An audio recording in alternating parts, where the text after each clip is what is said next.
Hello students, welcome to success wings. आज हम कर्बरोस, radius और एसएसओ ये सारे के सारे हम स्टडी करेंगे। तो स्टार्ट करते हैं। पहले आता है कर्बरोस। क्या होता है? Network authentication protocol. ये क्या है? ऑथेंटिकेशन प्रोटोकॉल है। ये डेवलप हुआ था एमआईटी में। It is used in large distributed systems में यूज किया जाता है। ये विंडोज एक्टिव डायरेक्टरी यूजेस कर्बरोस। जो विंडोज एक्टिव डायरेक्टरी है वहां पर यूज किया जाता है क्या? कर्बरोस को। ये किसके ऊपर बेस होता है? सीक्रेट की क्रिप्टोग्राफी के ऊपर, ट्रस्टेड थर्ड पार्टी और टाइम बेस्ड टिकट, इन सब के ऊपर बेस होता है। ये कंपोनेंट्स क्या क्या रहते हैं? यूजर रहेगा यानी क्लाइंट रहेगा, एप्लीकेशन सर्वर यानी कि सर्विस सर्वर रहेगा, केडीएस यानी कि की डिस्ट्रीब्यूशन सेंटर, जिसके अंदर फर्दर सब कंपोनेंट्स होते हैं क्या क्या? ऑथेंटिकेशन सर्वर और टिकट ग्रांटिंग सर्वर। और फिर आता है डेटाबेस। वो कंटेन करता है keys of all users and services. सबकी यूजर्स की और सर्विसेज की सारी कीज जो होती है वो डेटाबेस के अंदर रहेगी। इस तरह से इसमें क्या है, कर्बरोस के अंदर वो एक टिकट को यूज करके वो क्या है, मल्टीपल नेटवर्क सर्विसेज को एक्सेस कर सकता है,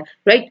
जैसे कि यानी कि एक बार ऑथेंटिकेशन करके वो मल्टीपल साइट्स पे, मल्टीपल जगह पे वो अपनी क्या कर सकता है, ओपन कर सकता है, उसको यूज कर सकता है उस ऑथेंटिसिटी को, राइट। इसमें की कॉन्सेप्ट्स आते हैं, ठीक है। पहला आता है टीजीटी। टीजीटी क्या करता है? यानी टिकट ग्रांटिंग टिकट, ठीक है। ये क्या है? It allows obtaining service tickets without री एंटरिंग पासवर्ड। हमें बार बार हर जगह पासवर्ड डालने की जरूरत नहीं पड़ती। फॉर एग्जांपल जैसे गूगल में हमने एक बार अपना यूजर नेम पासवर्ड डाल दिया, तो उसकी गूगल की हेल्प से हम क्या करेंगे, हमें टिकट मिल जाएगी। इसकी वजह से हम क्या है, बाय डिफॉल्ट हमारा यूट्यूब पे भी साइन इन हो जाता है। सेशन की क्या है? टेम्परेरी की है फॉर कम्युनिकेशन, ठीक है। ये टेम्परेरी की रहती है। Replay protection, time stamps used to stop replay attack. जो टाइम स्टैम्प लग जाता है जिसकी वजह से रिप्ले अटैक्स नहीं हो सकते। म्यूटेशन ऑथेंटिकेशन क्या होता है? Both server and client authenticate each other. दोनों के दोनों सर्वर भी और क्लाइंट भी दोनों एक दूसरे को ऑथेंटिकेट करेंगे।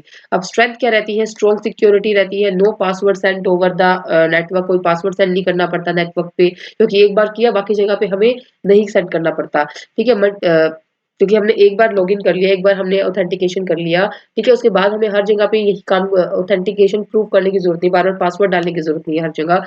म्यूचुअल ऑथेंटिकेशन, म्यूचुअल ऑथेंटिकेशन रहता है यानी कि सर्वर और क्लाइंट दोनों के दोनों एक दूसरे की ऑथेंटिसिटी चेक करते हैं। वाइडली अडॉप्टेड, ज्यादातर यूज होता है। वीकनेस क्या है? Require synchronize clock. Synchronize clock चाहिए होती है, तो ये इसकी वीकनेस है। KDC single point of failure, यानी कि अगर जो मेन जहां पे हमने लॉगिन किया था, ऑथेंटिसिटी चेक की थी, वो ही वहीं से वही अटैक हो गया हो, तो क्या होगा? तो सारी जगह का जो भी डेटा है वो लीक हो सकता है। If KDC compromise, entire network compromise. वही दे रखा है, अगर केडीसी कॉम्प्रोमाइज होगी तो सारा नेटवर्क ही कॉम्प्रोमाइज हो जाएगा। उसकी हेल्प से हमने जहां जहां पर भी हमने ओपन किया होगा, ठीक है, अकाउंट, तो उसकी वजह से क्या है, सारा का सारा हमारा लीक हो जाएगा।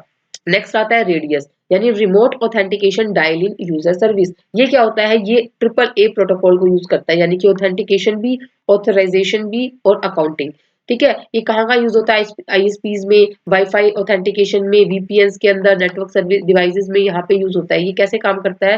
अभी कैसे काम करता है, जैसे कि यहाँ पे इसमें जैसे कंपोनेंट्स आते हैं क्लाइंट और सर्वर।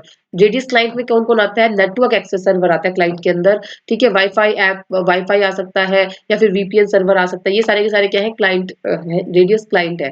क्लाइंट सर्वर के अंदर कौन कौन से आते हैं? सेंट्रलाइज्ड ऑथेंटिकेशन सर्वर है, वो आता है रेडियस सर्वर के अंदर। अब स्टेप्स क्या क्या यूज होते हैं? User send login credential to NAS. User ने सेंड किया अपने लॉगिन क्रेडेंशियल को नेटवर्क एक्सेस सर्वर के पास। अब नेटवर्क एक्सेस सर्वर फॉरवर्ड करेगा उन क्रेडेंशियल्स को रेडियस सर्वर के पास, ठीक है। अब रेडियस क्या करेगा? ऑथेंटिकेट करेगा कि उस यूजर को, ठीक है, with the help of database और इन सब की हेल्प से, डेटाबेस की हेल्प से, ठीक है, इन सब की हेल्प से क्या करेगा? वो ऑथेंटिकेशन चेक करेगा और ऑथेंटिकेट करेगा यूजर को।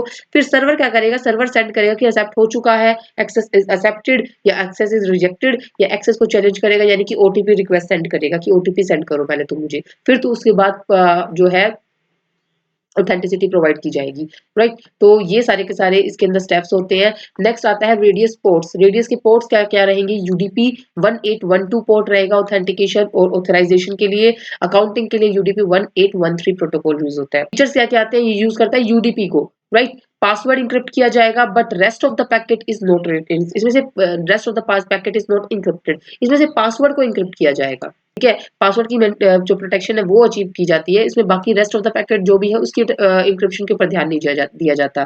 सेंट्रलाइज्ड ऑथेंटिकेशन है, ये भी सपोर्ट्स एमएफए। ये वीकनेस क्या है? पार्शियल इंक्रिप्शन, क्योंकि इसके अंदर क्या है, हम क्या कह रहे हैं कि हम सिर्फ पासवर्ड को प्रोटेक्ट करेंगे, पासवर्ड को इंक्रिप्ट करेंगे, बाकी रेस्ट ऑफ द पैकेट को हम इंक्रिप्ट नहीं करेंगे। तो पार्शियल इंक्रिप्शन हुआ जिसकी वजह से वीकर सिक्योरिटी। यूडीपी है जिसकी वजह से कुछ पैकेट्स लॉस हो जाए, उसमें रिलायबिलिटी का ध्यान नहीं रखा जाएगा। और क्या इशू रहेगा इसके अंदर? Share secret management issues. ये सारे के सारे इसके अंदर इश्यूज रहेंगे। तो इसके बाद आता है सिंगल साइन ऑन, यानी कि ये क्या है, single sign on allows a user to authenticate once, एक बार ऑथेंटिकेट करो, and gain access to multiple systems without login in again. हमें बार बार लॉगिन करने की जरूरत नहीं है, उन सब पे हम क्या करेंगे, एक्सेस कर सकते हैं हम वेरियस सिस्टम्स को। फॉर एग्जांपल लॉगिन किया हमने जीमेल को, तो ऑटोमेटिकली हम लॉगिन हो जाएंगे यूट्यूब पे, ड्राइव पे, मीट पे, ठीक है। अब ऐसे एसएसओ कैसे काम करता है, SSO uses central identity provider, ये सेंट्रल आइडेंटिटी प्रोवाइडर यूज करता है। क्या स्टेप्स होते हैं, user tries to access a service, ठीक है, उस यूजर कोई सर्विस एक्सेस करना चाह रहा है, तो एसपी जो है, जो सर्विस प्रोवाइडर है, वो रीडायरेक्ट करेगा यूजर को आइडेंटिटी प्रोवाइडर के पास, यूजर लॉगिन करेगा। अब आईडीपी जो है, जो आइडेंटिटी प्रोवाइडर है, वो इशू करेगा एक टोकन को, ठीक है, और user now access multiple SPs in service provider without re login, ठीक है, तो वो विदाउट री लॉगिन बहुत सारी सर्विसेज को एक्सेस कर सकता है। ये माइंड में आएगा कि कर्बरोज में भी हमने यही देखा था और एसएसओ में भी यही है। तो एसएसओ क्या है, एसएसओ तो ये फीचर प्रोवाइड करता है कि हम एक बार लॉगिन करें और वो मल्टीपल सर्विसेज को एक्सेस कर सके। किसकी हेल्प से ये सब अचीव होता है, वो अचीव होता है कर्बरोज के थ्रू। जो ये एसएसओ ना, सिंगल साइन ऑन, जो ये है फीचर, एसएसओ फीचर, ये किसकी हेल्प से अचीव होता है, ये अचीव होता है कर्बरोज, जो हमने स्टडी कर लिया। बेनिफिट्स क्या है एसएसओ के, कन्वीनियंट यूजर एक्सपीरियंस, ठीक है, रिड्यूस पासवर्ड फैटिग, बार बार पासवर्ड नहीं डालना पड़ रहा हमें, सेंट्रलाइज आइडेंटिटी मैनेजमेंट है, बेटर सिक्योरिटी क्योंकि मल्टी फैक्टर ऑथेंटिकेशन भी यूज होता है इसमें, reduce chances of phishing attack इसमें होने के चांसेस नहीं है। रिस्क ऑफ एसएसओ क्या है, इफ सिंगल अकाउंट कॉम्प्रोमाइज हो गया तो attacker gain access to all apps, ठीक है, अगर एक अकाउंट हमारा कॉम्प्रोमाइज हो गया, एक पासवर्ड भी अटैकर के पास पहुंच गया, तो बाकी के जितने भी एप्स पासवर्ड के थ्रू ओपन हो रखी है, वो सब यूजर जो अटैकर है वो ओपन कर सकता है। Dependency on identity provider up time, identity provider के ऊपर डिपेंडेंसी हो जाती है। मिस कॉन्फ़िगरेशन में लीड टू टोकन हाईजैकिंग, अगर मिस कॉन्फ़िगरेशन हो, ठीक है, तो टोकन हाईजैक भी हो सकता है। ये तो कुछ ये थे इंपॉर्टेंट टर्म्स, कर्बरोज, रेडियस एंड एसएसओ। अगर आपको आज की वीडियो अच्छी लगी है तो प्लीज इसको लाइक कीजिएगा, चैनल को सब्सक्राइब कीजिएगा, अपने व्यूज कमेंट में शेयर कीजिएगा। Thank you.